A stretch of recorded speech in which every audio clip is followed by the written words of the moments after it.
Of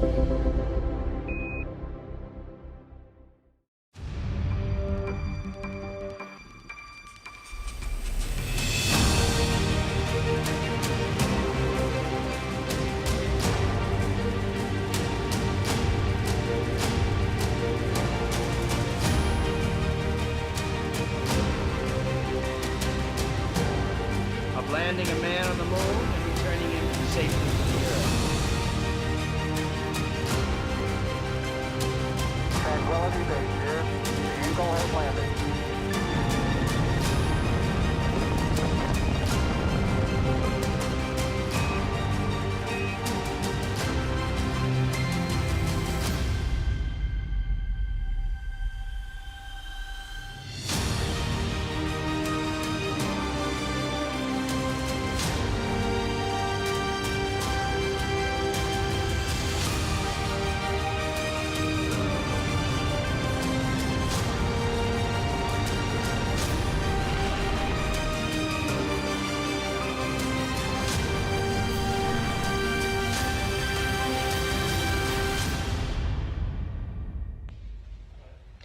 Good afternoon. I'm NASA Shaniqua Vereen, and we are live inside the White Flight Control Room at the Johnson Space Center here in Houston, Texas.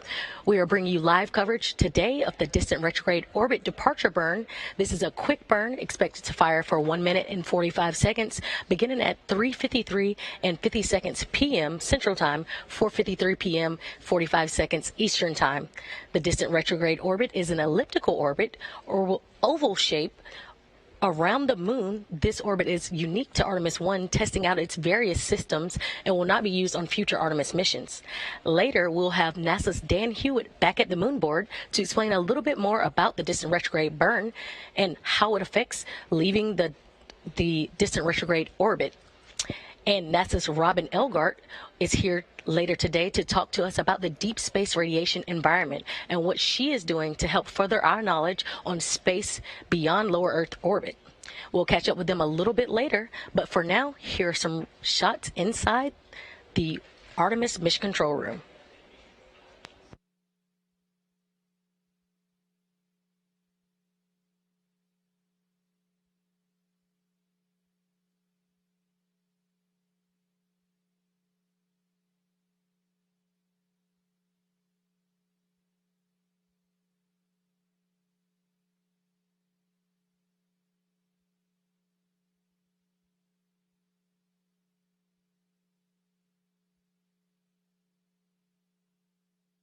And we're hoping for some views from Orion a little bit later.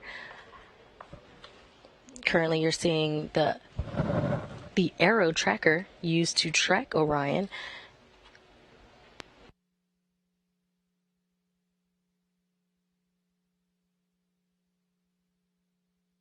Seeing current velocity, distance from Earth, and distance from the moon.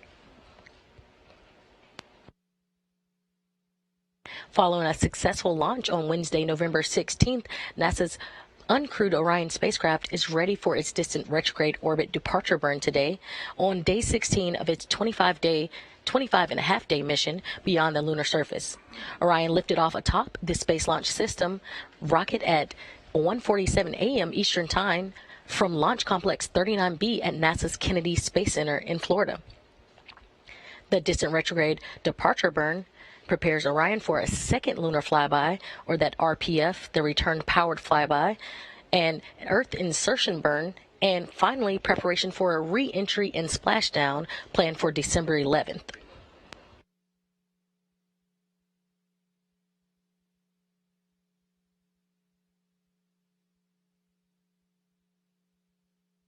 So as we recap some of the milestones thus far for Orion, on November 21st, Orion performed an outbound powered flyby burn, the first of two maneuvers required to enter DRO, or the distant retrograde orbit, the second being the insertion burn that happened later that week on November 25th.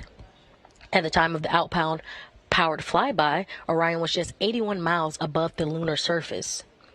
Throughout the mission, the spacecraft performed a series of outbound trajectory correction burns to put Orion in the proper configuration to enter the distant retrograde orbit.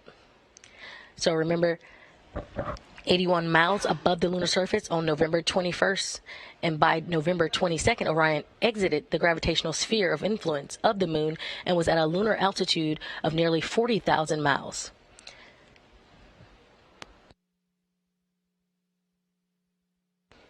Orion surpassed the distance record for a mission with a spacecraft designed to carry humans to deep space and back to Earth at 7:42 a.m. Saturday, November 26. That record was set during the Apollo 13 mission at 655 miles from our home planet. On November 28th, flight day 13 for Orion, it reached its maximum distance from Earth during the Artemis 1 mission, and it was at 268,563 miles away from the home planet. And finally, on November 30th, just yesterday, teams polled go for Orion to exit the distant retrograde orbit. Today, we are live covering the distant retrograde orbit departure burn, or the DRD, which will bring Orion out of the distant retrograde orbit to prepare Orion for a splashdown back on Earth. Again, splashdown is planned for December 11th.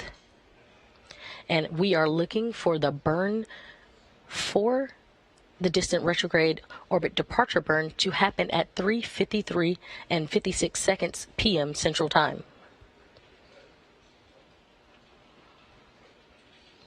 Again, let's get a little insight from NASA's Dan Hewitt at the moon board.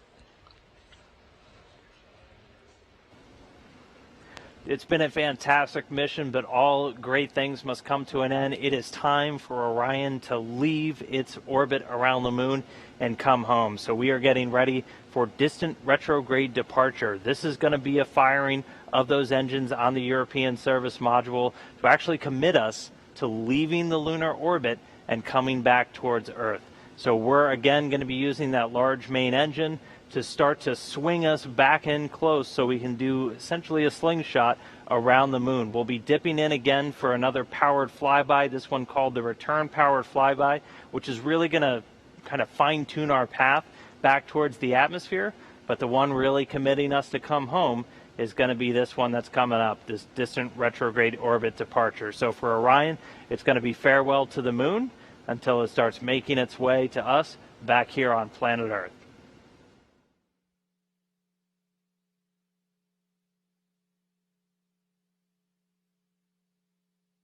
Back inside the Artemis Mission Control Room, or the White Flight Control Room here at Johnson Space Center, we see the control room, and we have lead flight director for Artemis 1 mission, Rick LeBrode, and his team monitoring and preparing for this upcoming distant retrograde orbit departure burn.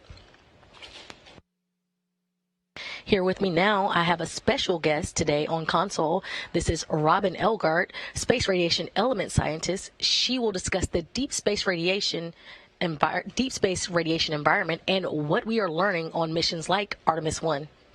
Hi, Robin. Thank you for joining me today. Thanks so much, Shaniqua. I'm happy to be here. And can you tell everyone what a space radiation element scientist is? Of course. So as a space radiation element scientist for the Human Research Program at NASA, I am responsible, along with my excellent team, for developing and executing a robust research strategy to understand, characterize, and hopefully mitigate the health impacts to humans from the space radiation environment. And so when we talk about space radiation, why does NASA care? Well, turns out space is a radiation environment, and so our astronauts are actually radiation workers. And so that means that we know that radiation is a health hazard for them, and we need to do our best to characterize that and mitigate that. And so this radiation comes from 3 different places in our universe. First, we have our galactic cosmic rays. Galactic cosmic rays are theorized to be the result of stellar explosions, where things like supernova are accelerating particles throughout the universe. Right? And so you can imagine how fast these particles are going.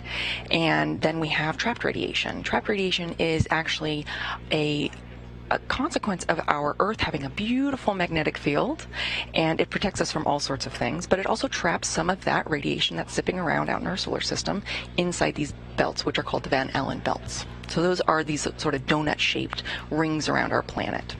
And then thirdly, and probably the most well-known, are solar particle events. And these are when the sun sort of belches out some extra solar particles and out into our solar system. Okay, and you mentioned solar particles. Can you explain a little bit of what those are and how they could affect the Artemis missions to come? Absolutely. So the sun is a giant rotating ball of magnetized plasma, which is sort of mind-blowing when you think about it. And it creates an incredibly complex magnetic field throughout our solar system, and also on the what we think of as the surface of the sun. And those some localized areas of the sun those magnetic fields in those localized areas can get really tangled up and entangled with each other, and that creates something that we all know of called sunspots. And you can actually see these with the appropriate kind of telescope from down here on Earth. These sunspots can create sort of active regions where the local magnetic fields are really entangled. And just like anything, you can, something that builds and builds and builds energy, at one point it just gives up. And so these magnetic fields, they break and they reconnect down into a lower energy state. That energy has to go somewhere. And so that energy is released at this huge amount of energy release, some of which can actually push particles out from the solar corona, as well as the particles out in the solar system, out into the solar system. And so that's what's called a solar particle event, when those particles are accelerated out from the sun, out into the solar system. Awesome, and that is definitely something worth caring for. On Artemis 1, on flight day 13, on November 28th, Orion reached its maximum distance from Earth. Now, we know that that maximum distance was 268,563 miles from our home planet. How will being further from Earth affect our crew on future Artemis missions? That's a great question. So because those Van Allen belts that surround Earth and protect us from things, beyond those, the crew will no longer have protection from galactic cosmic rays, those particles that are accelerated because of supernova, or those solar particle events. So if there's a solar particle event headed your direction and you're outside the Van Allen belts, you have no protection from our beautiful, snuggly Van Allen belts anymore, right? And so them being further away from Earth means that in mission, real-time monitoring of the solar environment is really important, because if you are going to be exposed to these solar events, we have to have some way to shield it, because even though we can't shield from galactic cosmic rays, we can shield from solar particle events relatively effectively, and it doesn't take much. So our operational team, the Space Radiation Analysis Group, or SRAG, they've actually developed an awesome protocol, which is to build a storm shelter. And I think we have a great video that demonstrates what this looks like. My name is Jessica Voss, and this is Anne McLean, and we are here today helping the designers of the Orion capsule evaluate the ability to protect their crew from radiation. Radiation, as you know, is really harmful, and so the whole point is for us to get into a really cool little shelter and take all the equipment we have in this capsule and put it over us as best as possible. And we have to make sure it's stowed and that we are safe and we have everything we need in terms of supplies down in this awesome little bay. So you can see there, they build this basically is what amounts to a pillow fort, and putting all of that mass around them to keep those lower energy particles from solar particle events out of their little pillow fort there, and keep them sheltered from that storm. And you're saying pillow fort, but the pillow fort is stowage bags and different things that are already in Orion for the crew, and they're using that during a solar particle event to protect themselves. That's exactly right. And so they can hang out in that little area for the entirety majority of the event. Of course, they can come in and out of that shelter. They don't need to stand there the whole time, but we want them to spend as much time as they feasibly can inside that shelter. And right, it's just using stuff that we already have on board to sort of even out that mass distribution. Gotcha. And so, as far as protection goes, again, for our astronauts on future missions, we know this is an uncrewed mission, but future missions will have astronauts aboard. What can we expect beyond this for astronaut protection in terms of radiation? Great question. So, like you said, this is, it's uncrewed, but even on these first short-term missions, we are still learning things about the radiation environment. We have a radiation detector up there now, HERA, which is constantly taking data right now, and we're actually seeing how those what makes that pillow fort. We have a sensor in there right now, and we can see that it actually is providing protection compared to the sensor that is outside of that bay when they transited through the Van Allen belts, because it's a similar type of radiation to solar particle events. But moving forward, the uniqueness of the space radiation environment really makes for a hefty challenge when it comes to doing research down here on the ground. So we don't have the same amount of protection strategies up in space as we do down here on the ground. Usually when you're in a radiation oncology department, you have time, distance, and shielding. Well, in space, you can't get away from the solar radiation and the galactic cosmic rays, and you can't really shield it either. So the only thing we have is time. But of course, if we're talking about a year mission to the moon, we're talking about 3 years mission to Mars, time starts to become a problem too. So that's where the space radiation element is coming up with new strategies of how we might be able to protect the crew, which includes things like health monitoring, early disease screening for the things that we are concerned about, including cancer, cardiovascular disease, immune changes, and potentially even neurocognitive defects, as well as looking for some sort of compound-based countermeasure that can help the body protect itself from that biological damage. We might not be able to stop the physics, but we might be able to help the biology. That's amazing. I know our crew will need to be protected from those rays as we enter into future Artemis missions. On our future missions, we talked about the protection, we talked about space radiation. Is there anything left that we didn't talk about that would be relevant to what we're learning about space radiation on this mission or even future missions that are planned? On this mission in particular, I really just want to give a huge shout out to our operational team, the Space Radiation Analysis Group, because they have worked so hard on getting their detectors up to speed, and they're really starting to see their models play out. They saw when Orion went behind the moon and came back out, and we finally got that signal again. Sure enough, there was a 30% drop because of the moon itself providing shielding to the capsule.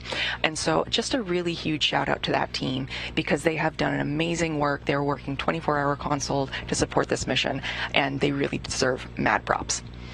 Thank you very much, and thank you, Robin, for coming and joining us here today, telling us a little bit about the deep space radiation environment and why it's important to the Artemis missions overall. Thank you so much, Shaniqua. Happy to be here. Thank you.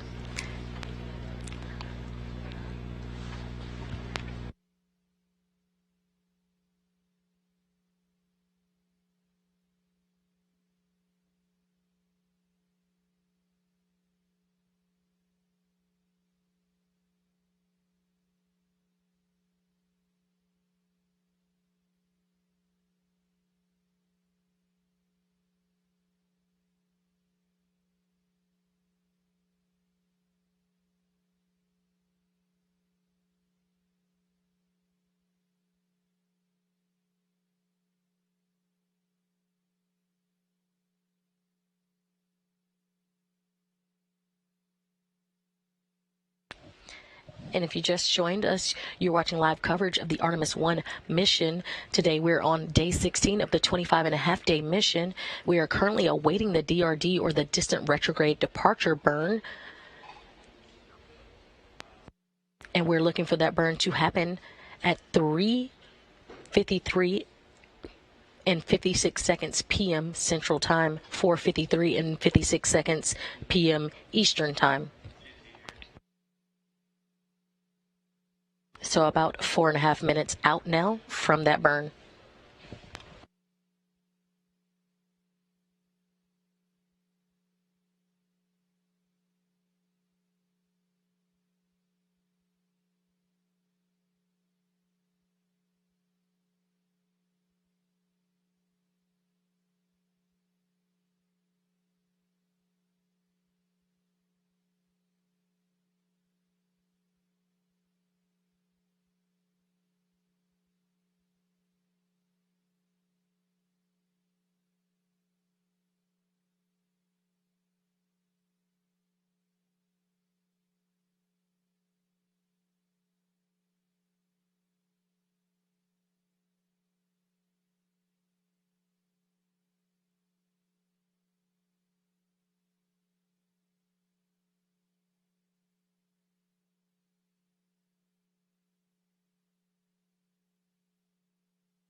If you're just joining us, we're live inside the White Flight Control Room at the Johnson Space Center.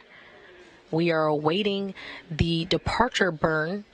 That's the distant retrograde orbit departure burn for Orion. You're currently seeing live views from Orion spacecraft as it prepares for just a minute and a half from now to do that burn.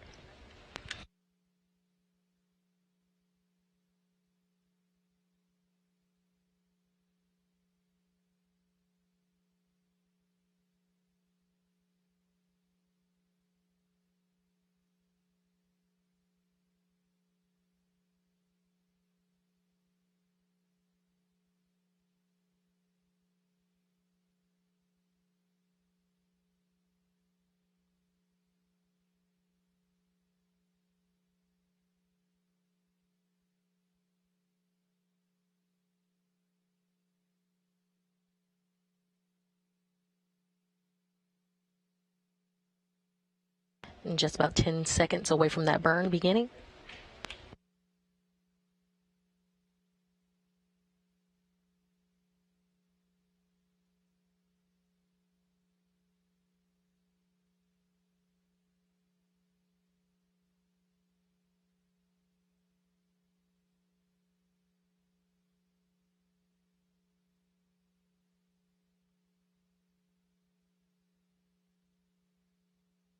The burn has begun.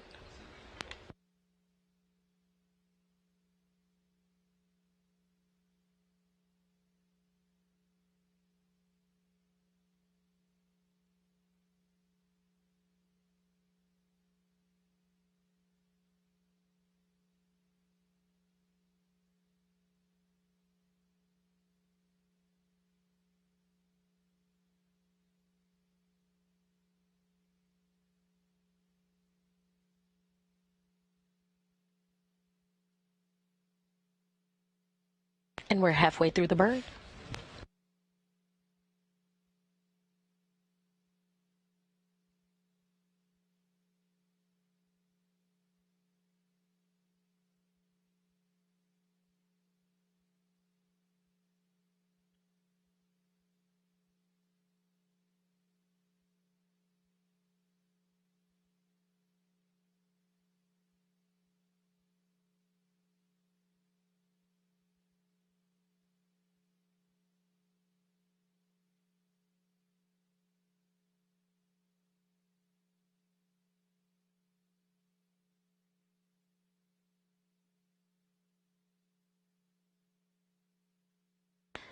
And we currently see a little Earth behind / beside one of the Orion solar arrays coming into view and out of view as this burn continues.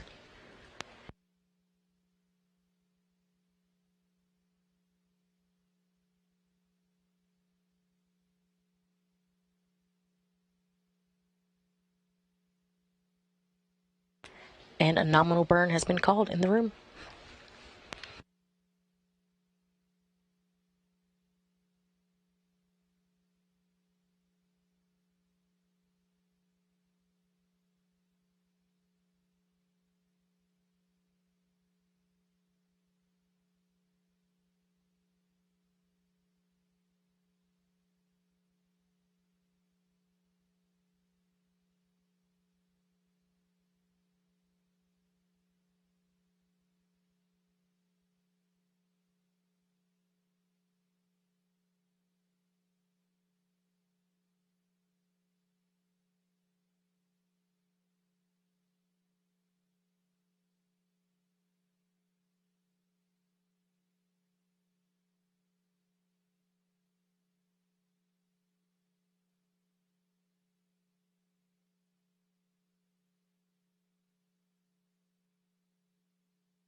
And with a nominal distant retrograde orbit departure burn, Orion will leave its distant retrograde orbit, preparing Orion for a second lunar flyby, that return-powered flyby burn that we discussed earlier, an Earth insertion burn, and finally preparation for re-entry and splashdown planned for December 11th.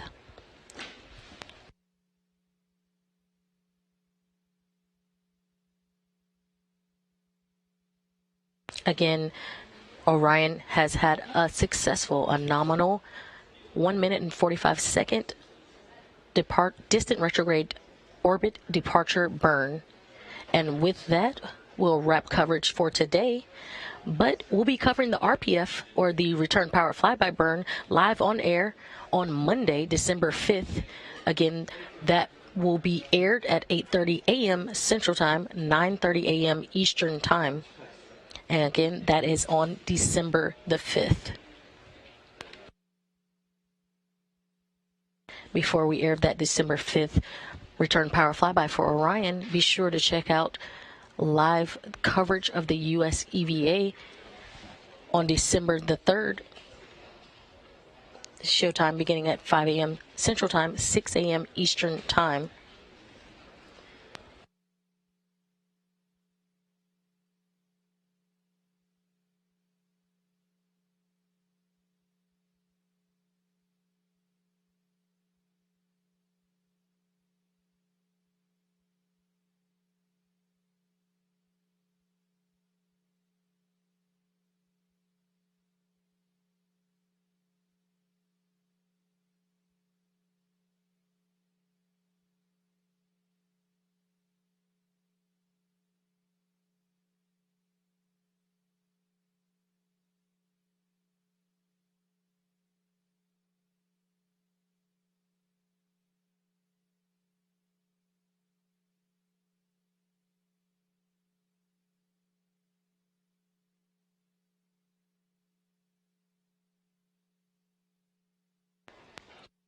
Our live views from Orion have gone. Briefly, we are currently looking at the Aero tracker. You can track Artemis and you can track Orion on www.nasa.gov/track Artemis. Again, this is the Aero tracker giving you the velocity, the distance from Earth, and the distance from the moon for Orion in real time.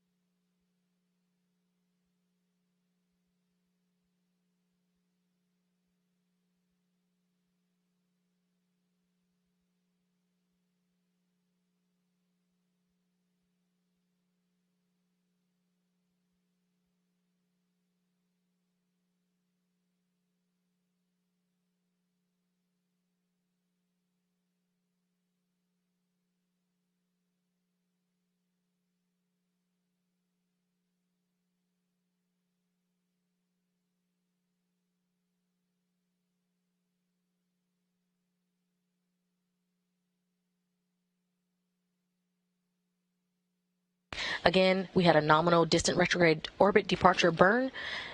Orion will leave its distant retrograde orbit, preparing Orion for a second lunar flyby, an Earth insertion burn, and finally preparation for re-entry and splashdown planned for December 11th. That'll end our coverage there. However, we'll be covering the RPF burn live on air on Monday, December 5th, beginning at 8 a.m. Central Time, 9 a.m. Eastern Time. And before that burn coverage, we also have live on air Saturday, December 3rd, the U.S. Spacewalk 82, and that will start at 5 a.m. Central Time, 6 a.m. Eastern Time. And be sure to follow along with our daily blog posts as Orion continues its journey to the moon and beyond and prepares for its trip back home. Follow the blogs at blogs.nasa.gov/Artemis. Again, thank you for joining us, and that'll wrap coverage for today. This is Mission Control, Houston.